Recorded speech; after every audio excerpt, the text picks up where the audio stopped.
차 개문을 하니까 확실히 그 이후부터는 협상이 조금 더 수월하더라고요. 처음에 이제 명도하거나 했을 땐 막 화를 막 많이 냈어요. 왜 전화를 하느냐, 나는 요구사항을 다 얘기했는데 법대로 해라, 막 고래고래 막 소리를 지르더라고요. 근데 확실히 개고를 하고 나니까 그 이후부터는 화 내는 건 없었고, 오히려 수그러지면서 좀 이렇게 좀 어떻게 잘 해주십시오 뭐 이런 식으로 나오게 되면서 조금 더 협상이나 이런 게 좀 수월하게 되었죠.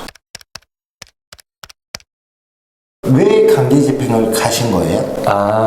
세입자랑 처음에는 협의를 해서 좀 언제까지 이사를 나갈 수 있느냐 그렇게 얘기를 했는데 세입자가 나는 이사 못 나간다 절대로 뭐 배째라 뭐 이런 식으로 나오더라고요. 그래서 굉장히 그 애로사항이 많았고 협의가 잘 안 되는 부분이 있었습니다. 그래서 본인은 이제 무조건 법대로 해라, 난 버티겠다 그렇게 나와서 그런 부분이 굉장히 어려움이 있어서 어쩔 수 없이 그 강제 집행을 하게 된 부분이 있었습니다. 조금 자세히 좀 풀게요. 선생님이 낙찰받고 갔단 말이에요. 네. 그 다음에 세입자를 만났죠. 네. 만난 다음에 저희가 이제 협의를 충분히 전화상으로 했었죠. 다음에 이제 협의가 안 됐죠. 그 세입자가 요구한 부분은 뭐였죠? 그 세입자가 요구한 부분은 오랫동안 난 거주를 해야 된다. 나는 나갈 수가 없다. 그러니까 뭐 한 3, 4개월 동안 나는 절대 나갈 수가 없다. 그렇게 얘기를 했었습니다. 그래서 그런 부분이 3, 4개월 동안 솔직히 못 나가면 제 입장에서는 그렇죠. 그 대출 이자도 나가고 그리고 그 기간 동안 월세를 받을 수도 있잖아요. 그런 기회비용이라든가 그런 것들이 많이 있어서 한두 달 정도는 이해는 하겠지만 서너 달 정도는 좀 많이 기간이 오래돼서 그건 안 된다고 얘기했는데 이게 막무가내로 나오더라고요. 그래서 그런 부분에 있어서 더 이상 협의가 안 돼서 작가님이 이제 코치해 주신 게 이제 빨리 강제집행 절차로 진행을 하게 되면 또 이제 서로 이제 협의를 하는 부분에 있어서 전환점이 올 수도 있으니까 그 법적으로 진행할 수 있는 거는 빨리 진행을 하는 게 좋겠다. 그렇게 코치를 해주셔서 그 즉시 이제 강제집행 절차를 접수를 하고 진행을 하게 되었습니다. 근데 이분 같은 경우는 스토리가 또 있었잖아요. 그렇죠. 그 전 건물주한테 연락을 해보니 월세를 몇 년 동안 안 내고 계셨던 분이잖아요.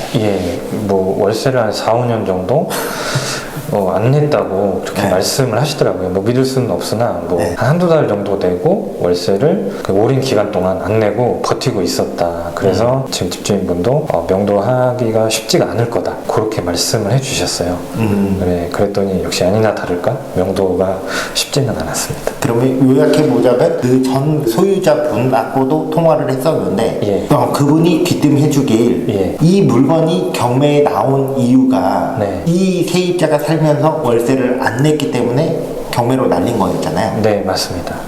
그래서 그 소유자분하고 저희는 통화를 했었고 그렇기 때문에 저는 강제 집행을 처음으로 결심을 한 것 같아요.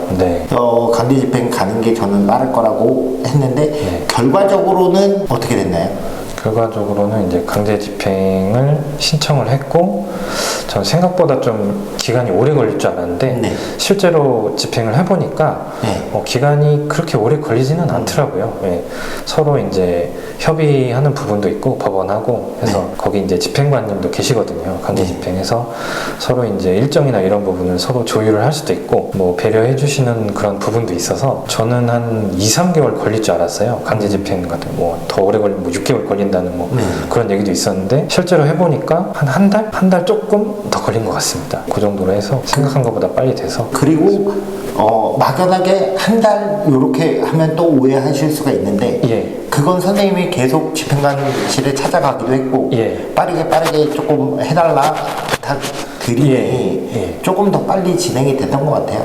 아무래도 가만히 앉아서 있으면은 아무래도 뭐 2, 3개월 더 걸릴 수도 있을 것 같았는데 저는 계속 찾아갔거든요. 이번에 찾아가서 집행관님한테 이제 부탁도 드리고 요런 사정이 있으니까 좀 집행을 빠르게 진행을 해주십사하고 계속 부탁드린 부분도 있고 협의를 계속 했었습니다. 그래서 좀 기간이 그런 부분에 있어서 좀 어필이 잘 돼서 조금 기간이 줄어든 것 같습니다. 그 부분도 이제 작가님이 코치해 주신 부분이거든요. 그래서 그렇게 코치해 주신 대로 진행을 해서 잘 해결된 것 같습니다. 근데 협의하면서 세입자가 계속 재계약을 요구했잖아요. 요구 재계약 같은 것도 요구를 했었죠. 처음에 요구를 했었는데 재계약의 조건이 뭐였나요? 아, 재계약의 조건이요? 금액이 처음에는 지금 살고 있는 금액 월세로 조금 좀 저렴하게 해줄 수 없느냐 그렇게 요청을 했었는데 그 금액이 조금 너무 적었거든요. 지금 그 시세에 비해서 한 10만원, 20만원 네. 더 낮았어요. 그래서 그런 부분이 좀 있었고, 그리고 계속해서 처음에 한 달, 두 달 지나고 나서 계속 협의를 했는데 한 두 달 정도 지나니까 그때 이사비 같은 걸 얘기를 하더라고요. 그래서 한 200만원 네. 주면은 뭐 나가겠다. 근데 200만원이 좀 큰 돈이잖아요. 저한테는 큰 돈이어서 그런 부분에 있어서 좀 서로 협의가 잘 안 됐고, 처음에는 이제 월세 뭐 깎아달라, 뭐 네. 이렇게 저렴하게 해달라 하고, 두 번째는 이사비를 좀 넉넉하게 달라 그렇게 얘기를 하고, 또 마지막 부분에서는 그러면 뭐 한 300만원 정도 줄 테니까 이제 한 3개월 정도 더 살면 안 되냐, 마지막엔 또 그렇게 딜이 들어왔습니다. 근데 그때 작가님께서 잘 이제 코치를 해주셨죠.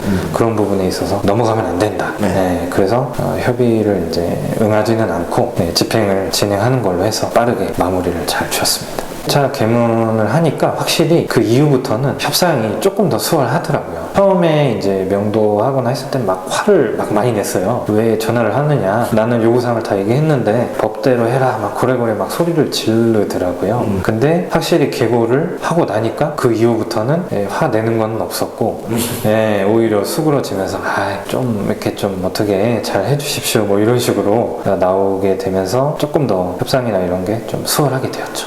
그렇게 이제 작가님이 코치해 주시는 거를 이제 보면서 이게 확실히 법원에서 그 나와서 집행관님이 개고를 하는 부분이 확실히 효과가 있구나, 그거를 좀 확실하게 느끼게 되었습니다. 그리고 강제 집행은 했지만 짐이 없었기 때문에 네. 인수를 받은 거죠? 네, 맞습니다. 그래서 오늘 이제 실제로 문을 열고 들어갔는데 짐이 하나도 없었습니다. 네, 다행히 깨끗하게 아무것도 없어서 아예 그 가스레인지도 뜯어갔더라고요.